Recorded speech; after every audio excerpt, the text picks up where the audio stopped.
안녕하십니까. 한그룹 방송 대표 김대웅입니다. 네, 한그룹신문 주필 송태현입니다. 네, 오늘은 저희들 이제 한그룹신문 환경면 제 페이지가 되겠는데요. 생태정의와 에너지 전환이라는 제목을 우리가 함께 또 얘기 나누기를 원합니다. 이 글은 송준임 목사님이신데 예. 서울대 졸업하셨고요. 예. 지금은 총신대학교에서 이제 또 제자들을 양육하고 있습니다. 청량교회 담임 목사님이신데 특별히 이분이 제가 알기로는 이제 그 생태 쪽, 에너지 쪽, 기후 쪽으로 굉장히 전문가이신 걸로 제가 알고 있어요. 그렇죠. 그 스텔렌보시 대학교에서 예. 신학 박사를 하셨는데 그 조직 신학 중에 윤리가 있습니다. 윤리. 기독교 네, 윤리? 기독교 예. 윤리가 있는데 그 기독교 윤리 섹션 중에 이제 환경 문제 이쪽에 전공을 하셔서 예. 우리 아마 대한민국 목회자로서는 아마 독보적이지 않을까 싶습니다. 3인 걸로 제가. 예, 아마 다른 없을 거예요. 네. 그 전공하신 분 거의 없을 걸로 알고 그러니까요. 있습니다. 예. 근데 이제 우리 송준임 목사님께서 이제 글을 보면 이제 사실 기후 변화에 대해서 굉장히 경고성 글을 지금 예. 올리고 계시거든요.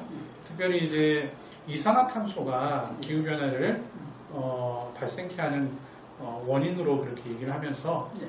결과론적으로는 이것이 기후가 올라가고 그리고 이제 그 영향으로 인해 가지고 말 그대로 우리 인구가 사람들이 살고 있는 그런 해안 도시들이 결과론적으로 잠기게 된다. 예. 그리고 그로 인해서 굉장히 이제 인류가 고통을 당하게 된다는 취지로 그렇게 글을 올리고 있습니다. 예. 그러니까 윤리라고 하는 것은 인간의 책임을 말하는 거잖아요. 그러니까 하나님께서 이 땅을 창조하셨는데 그거를 보존해야 되는데 우리는 인간이 탐심을 가지고 욕심을 가지고 자기 이익을 가지고 살다 보니까 이제 문제가 생긴 거잖아요. 근데 그 중에 하나가 이제 기후 문제라고 하는 거죠. 그렇죠. 예. 기후 문제인데 기후가 지금 정상적으로 가야 되는데 계속 온도가 올라가고 있어요. 우리나라도 보니까 지금 네. 겨울이 없어지고 봄가을이 없어져 버렸잖아요. 열대기구입니다. 그러니까요. 벌써 6월인데 지금 막 30몇 도지 않습니까? 네. 그러니까 이분에 의하면 인간의 책임이 인간의 어떤 잘못된 탐심, 탐욕이 문제였다는 거죠. 그래서 온도가 이렇게 올라가 버렸다 하는 것을 적어주고 있는 것 같습니다. 여기 보니까 이제 뭐 지구 해수면 높이가 63cm 예. 상승하게 될 거라고 그렇게 얘기를 하시면서 예. 결과론적으로는 이것이 임계점이라는 게 있습니다. 이산화탄소 농도 임계점이 있는데 그게 450 ppm이라고 해요. 예. 거의 390 정도 되는데 예. 앞으로 그 임계점까지 올라가게 되면 굉장히 고통스럽게 된다. 이렇게 이제 강하게 경고성 그렇게 말씀을 하고 계세요. 그러니까 21세기 말이라고 하고 있잖아요. 이분 말씀 21세기 말이면 지금 2021년이니까 네. 이제 2099년, 네. 2090년대, 80년대를 말하겠죠. 그렇죠. 네. 앞으로 이제 한 70년 후 우리 이제 후손들이겠죠. 우리 자녀들이 때는 우리 정도 나이 됐을 무렵 이랬을 때에 심각한 문제 된다는 거죠. 지금 이 문제 이분에 의하면 여기 말씀대로 이제 뭐 완전히 온도가 올라가가지고 해안 도시와 경작지가 사라진다. 그렇죠. 올라와 버리니까. 근데 그래서 이 이산화탄소가 문제라는 건데 그렇죠. 이 이산화탄소에 주된 저기 통로가 있는데 그 화석 연료라는 거죠. 예, 화석 연료. 예. 화석 연료를 통해 가지고 이산화탄소가 거의 90% 이상이 발생을 해서 그것이 문제가 되기 때문에 그 화석 연료를 말 그대로 대체할 수 있는 청정 에너지를 우리가 준비를 해야 된다. 그 부분에 대해서는 저는 굉장히 사실 공감을 합니다. 왜냐하면 오늘날 보면 우리 대표님 보면 차가 굉장히 많아요. 그렇죠.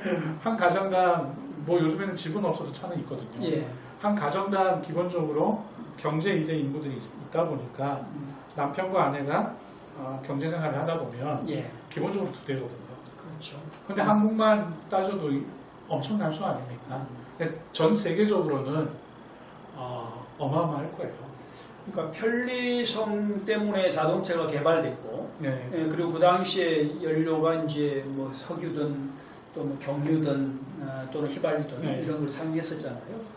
물론 지금은 우리나라 같은 연탄이 사라졌습니다만은, 그리고 나무도 사라지고 그러긴 했었습니다만, 하여튼 지금도 개발도상국에는 지금 사용하고 있을 것 아닙니까? 그렇죠. 그런 화석 연료들이 엄청난 문제를 만들고 있다. 그러니까 이 저는 이 지적이 굉장히 중요하다고 보는데 그렇다면 문제 지적이 문제가 아니라 어떻게 할 것인가 예. 대안 문제잖아요. 그 대안이 이제 뭐 태양열이든 전기든 이렇게 풍력, 조력, 태양광, 태양열 등등을 말씀하십니다. 말씀을 하시는데 이걸 못 따라가고 있는 거잖아요. 그렇죠. 우리나라든 세계 나라가 지금 아마도 이제 조금 있으면 아마 전기차가 일반화되고 뭐 이렇게 하겠지만 그러나 지금까지 못 따라가고 있다는 거죠. 네, 그 대표님, 자 화석 연료에 그 좀 부정적인 부분이 있다고 하면 이제 사실 거의 대부분의 나라가 이제 핵 연료, 그것을 이제 대체한 그렇죠. 방법으로 핵 연료를 사실 방향성을 정해서 가고 있거든요. 근데 그거에 대한 위험성도 사실 있어요. 그렇죠. 제가 알기로는 이제 저희 서해안 쪽 라인이죠. 건너편이 중국 아닙니까? 중국만 해도 저희 동해 쪽, 그러니까 중국에겐 동해겠죠. 그 방향으로 제가 알기로는 한 핵 발전소가 한 26기 정도 이렇게 진입해 있는 걸로 제가 알고 있어요. 그러니까 사고가 나면 답이 없는 거죠. 그러니까 핵이라고 하는 것이 상당히 어떤 그 좋은 연료로서 평가를 받을 때가 있었지 않습니까? 또 핵 발견이 그랬었고요. 그러다가 이제 무기화되면서 문제가 됐지만 무기 문제는 여기서 이제 논하지 않고 있으니까 에너지 문제로 다루고 있으니까 그러니까 아까 우리 대표님께서 말씀하신 것처럼 핵 발전소 이것이 굉장히 문제가 있다는 것이고 이것이 이제 뭐 생태 또 이런 생태계에 큰 악영향을 끼치고 있다는 거 아닙니까? 일본만 봐도 그러니까 말이에요. 그러니까 이제 그 원인이 뭐 지진이라든가 뭐 이런 것들을 일으킨 원인이 된다. 이 이제 송준인 교수님 말씀을 하고 있는 것 같아요. 그래서 그거를 좀 이제 핵 발전소 이걸 줄여야 된다. 줄이고 천연 원료를 사용한 그 풍력이라든가 조력 같은 걸 사용한 그런 발전소를 세울 필요가 있다 이렇게 주장하신 거잖아요. 저는 전적으로 동감합니다. 그 부분에 대해서 사실 저는 이제 뭐 깊이 생각은 하지 않았는데 우리 이제 교수님 글을 보면서 그 부분에 대해서 좀 민감하게 생각이 되더라고요. 그 정권에 이번에 이제 문재인 정권에서 그 핵발전소를 폐지하고 뭐 그런 운동을 많이 했지 않습니까? 또 반대도 많았어요. 지금까지도 반대도 많고 또 이제 우리는 안 하지만 다른 개발도상국에 핵발전소를 수출했다는 그런 것도 있었고 하여튼 여러 가지가 있습니다. 뭐 깊은 것은 제가 말씀드릴 수 없습니다만은 그러나 이 송준인 교수에 의하면 핵발전소의 위험하다. 인류 생활에 위험하다. 사실 하나님이 주신 생태계를 위험하는 요소가 핵발전소다 라고 하는 것은 뭐 저는 전적으로 동의합니다. 근데 또 이제 대표님 또 다른 측면에서 보면 하나님께서 일반 운송의 개념으로 어떤 지혜나 과학의 발전이나 또 에너지 다양성에 대해서 우리가 생각을 해본다면 그런 부분은 어떻게 좀 이해를 할 수 있을까요? 그러니까 아주 아이러니 같아요. 그러니까 하나가 발전하면 하나가 반드시 손해를 보잖아요. 그러니까 하나가 플러스가 되면 되게 마이너스가 되지 않습니까? 저는 개인적으로 이제 관리의 의미로 사실 해석을 하거든요. 다스리라는. 어떻게 다스리느냐에 따라서 그렇죠. 그것을 해석할 수 있지 않을까요? 그러니까 개발이라고 하는 것은 하나의 발견이잖아요. 그렇죠. 우리 예수 믿는 사람들은 발견이라고 하잖아요. 그러니까 하나님께서 모든 걸 다 만들어 놓으셨는데 우리가 시대에 따라서 상황에 따라서 하나씩 발견해 나간다는 것 아닙니까?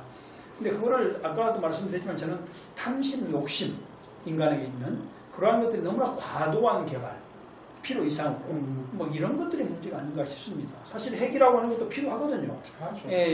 굉장히 필요했고 또 이게 필요한 거예요. 에너지를 위해서. 근데 너무 과도하게 개발하고 그것에 완전 몰입해버리는 그게 이제 문제였다고 저는 봅니다. 어쨌든 이번에 이제 생태신학자니까 아마도 이제 이런 것들 개발 쪽에 약간 부정적인 생각을 갖고 계신 것 같아요. 그리고 이제 그래 이제 핵심은 부정적인 의미를 가지고 에너지의 전환을 주장하시는 분이기 때문에 사실 화석 연료나 이산화탄소 문제로 인해서 화석 연료나 말 그대로 핵 발전소의 어떤 형태 그런 것들이 너무나 위험하기 때문에 그래서 좀 덜 위험하고 안전한 청정 에너지의 전환을 사실 주장을 하고 계신 거예요. 그러니까 이제 정치계에서 이런 것들을 좀 조절을 잘해서 국가 균형 있는 발전 할 수 있도록 해주는 게 필요한 것 같고요.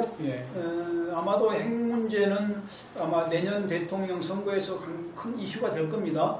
문재인 정권에서 뭐 이슈가 됐었고 폐지도 하고 또 그걸 부정도 하고 막 논쟁이 많았기 때문에 아마 대통령 이번에 나오신 분들은 여기에 대한 특별한 관심이 있을 것 같아요. 명확한 관여를 가지고 나오셔야 될 것 같아요. 그러나 핵 시설, 핵 발전소를 늘리자는 얘기는 못 할 거예요. 그 말은 할 수 없을 것 같고요. 제가 볼 때는 태양광, 조력, 풍력을 통한 어떤 대체 에너지 이쪽이 아마 특별한 전문적인 지식을 갖고 있어야 되지 않을까 싶습니다. 이 부분도 이제 우리 전편에서 목사님하고 전편에서 우리 대표님하고 얘기 나눴던 것처럼 전문적인 전문성을 유지하는 것도 중요한 것 같아요. 그렇죠. 우리나라가 이게 개발도상국이 아니지 않습니까? 아직은 선진국 대열에 들어갔냐 안 들어갔냐 하는 이론 차이가 있겠지만 OECD, V20에 하고 있으니까 이제는 한 일개의 정치가 일개 누가 알아쓰는 게 아닙니다. 전문가들이 대거 등장을 해야 되는 것이고 전문가들을 통해서 국가가 운영돼야 된다는 것은 그것은 모든 사람이 다 동의한 것 같습니다. 그런 측면에서 우리 송준희 교수님 글의 내용과 같이 안전한 에너지, 말 그대로 인류를 안전하고 평안하게 제공해 줄 수 있는 그런 청정 에너지를 인류가 사수하고 또 가지고 가는 것이 중요하다. 이렇게 우리가 정리를 해볼 수가 있겠습니다. 그렇죠. 어떤 생태계 망가지면 우리 인류 다 망하잖아요. 그래서 조심해야 될 것 같습니다. 오늘 귀한 또 말씀 감사드리고요. 그런 의미에서 우리가 항상 함께 힘을 합쳐서 이렇게 나아가기를 소망해 보겠습니다. 감사합니다. 감사합니다.